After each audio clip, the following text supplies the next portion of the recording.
What will happen if you eat nothing for 7 days? Fasting is becoming more common, and still many people have concerns about fasting for longer periods of time.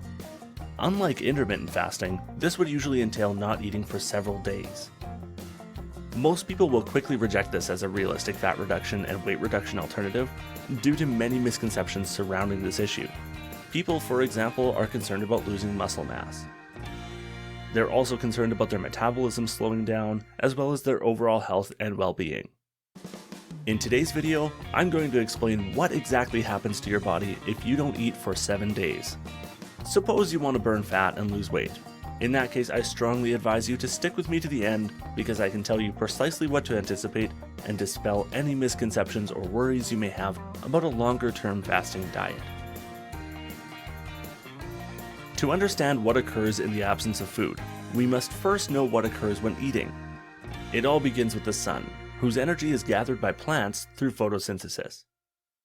We then ingest the chemical energy either directly from plants, such as vegetables, or indirectly from animals, such as fish. You absorb lipids from lipid-rich sauces and proteins from the beef patty. And it's your digestive system that breaks down the meal into tiny enough molecules for you to take into your bloodstream, utilizing processes like chewing, stomach acid, and enzymes.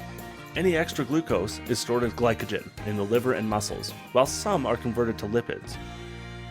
Your body has roughly 30 trillion cells, and in the mitochondria of your cells, you begin to really collect the energy from your meal. This is where glucose and lipids are converted to acetyl-CoA, and then sent through the citric acid cycle. They are continually changed to release massive amounts of energy-carrying molecules. The energy from these molecules is then utilized to pump protons into a layer of the mitochondria that becomes so packed with protons that it has to disperse back into the less busy region, which it does through ATP synthase. The relationship between ATP and ADP breaks when it is hydrolyzed into ADP in your body, releasing energy for things like electrons forming bonds and ultimately establishing all the parts of your capacity to exist. But here's a terrible thought. What if you went a week without eating? There was no bread, no bacon, no nothing. How could you possibly let go of everything? Without food, life seems to be devoid of color, right? But what if you choose to go 7 days without food? What would your system's reaction be? Is it really as scary as it appears? All of these questions will be addressed today. Get yourself some munchies and make yourself comfortable. But before we get started, make sure you subscribe to our channel and turn on the notification bell so you don't miss any of our new videos. Now let's get this thing started. What will be your body's reaction to not eating? Let's start by determining what would happen to your body if you suddenly stopped eating. The adjustments will not be abrupt. Now hold on a second, why is it called a fast then? Actually, everything will be alright for the first 6 hours of your no food period. At this stage, your body starts to break down glycogen, which is used to store energy. Your brain consumes a portion of this energy. Other components are for red blood cells and muscular tissue. However, when glycogen reserves decrease, this mechanism shuts down after 6 hours.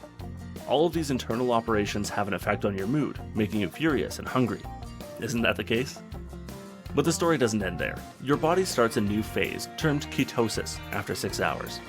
Plainly defined, your body starts to starve. Because there isn't enough glucose in your blood, your body has no choice but to burn down fat for energy. It seems thrilling, particularly if you're trying to lose weight, but it's a lot more difficult than that. Although your fat breaks down into fatty acids, your brain cannot utilize these acids as a source of energy. That's why your brain turns to ketone bodies for energy. And although this solution works for a while, it is just temporary. Ketone bodies can't replicate glucose, of course. All this contributes to a decline in cognitive function. Your brain goes to another extreme after 3 days of no meals. It begins to degrade the protein in your body. This occurs when proteins release amino acids, which may then be turned into the glucose that your body requires. Your brain is finally content, but now it's time for your body to struggle. By eliminating muscle mass, it begins to devour itself. Both men and women's bone density and libido deteriorate. Because you aren't getting any vitamins or minerals, your immune system gets incredibly weak after 1 week of not eating. It can no longer obstruct your system's access and declare that you will not pass on any infections or viruses. This is when things become a little frightening. During this stage of a hunger strike, many victims may succumb to sickness. Their bodies continue to utilize every energy source available until none are left, making their systems more and more vulnerable each day. This malnutrition may cause mortality in as little as a month or as long as 70 days. In these circumstances, the most prevalent causes of mortality are cardiac arrhythmia and heart failure, both caused by tissue degeneration in the heart diaphragm. The quantity of water you drink and the number of fat reserves in your body determine how long you live. For everyone, this is the end of the journey. So the next time you see that awful news video of starving children, you now know the rest of the tale. After all, who wants to purposely endure 7 days without eating after learning all of this? However, there is another side to this. Water fasting. Many individuals today opt to fast from food regularly. There is just one rule, as you may have guessed. You don't eat or drink anything apart from water. Water fasting, as per experts, should last no more than a few days and should be preceded by a consultation with a doctor. Some individuals practice this sort of fasting for spiritual or religious reasons, while others do it for many health advantages. Decreased blood pressure, enhanced insulin and leptin sensitivity, lower cholesterol levels, and weight reduction are just a few of these health benefits. However, the list of persons who are unable to water fast completely is significantly larger. You should keep in mind that if you have lupus, an eating problem of any type, cancer, vascular disease, alcoholism, or any other condition, water fasting might be harmful. Before proceeding with this choice, you should see your doctor again. Before proceeding with it, again, you should see your doctor. Look for another alternative to water fasting for weight reduction reasons. Then there is what we call intermittent fasting. Intermittent fasting entails eating nothing or just a few calories for a period of time and then eating normally for the rest of the time.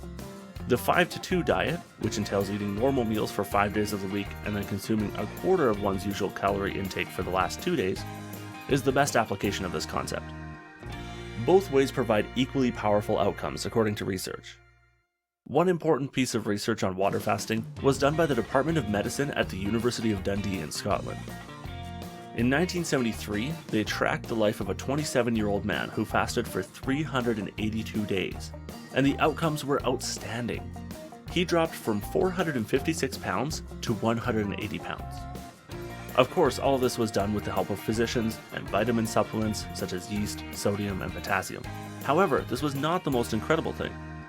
After his fasting ended, specialists continued to monitor him for another 5 years, and his weight never rose over 200 pounds. Isn't that incredible? But after you decided to go without water, where should you begin? How do you do water fasting? It's time to get down to business once your doctor has given you the go-ahead signal to begin water fasting. The first and most crucial thing to remember is to avoid going on a lengthy water fast immediately. It should take you around 2 days to become used to it. During your first water fast, pay close attention to your body.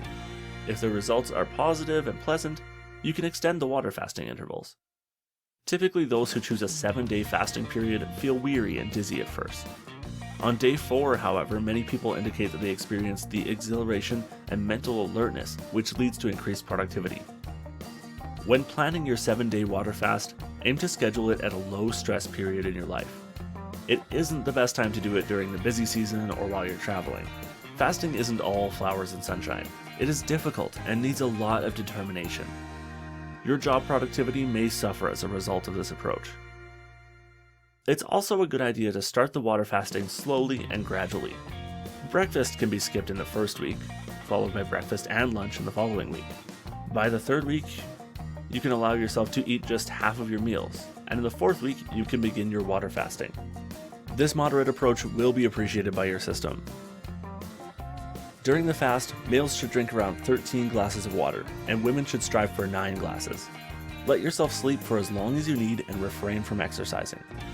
When you've finished fasting, you should gently transition back.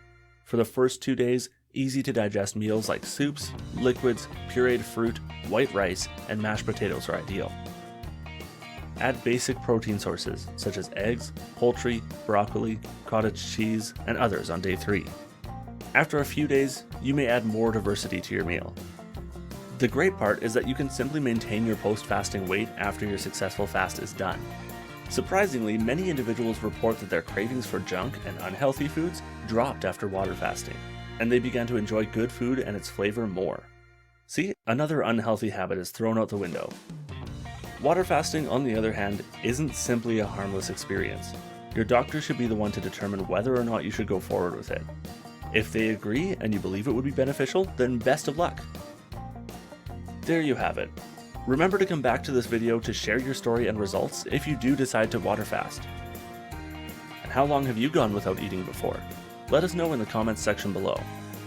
If you liked this video, please subscribe to the channel and click the bell symbol to be alerted when I post more informative tips like this.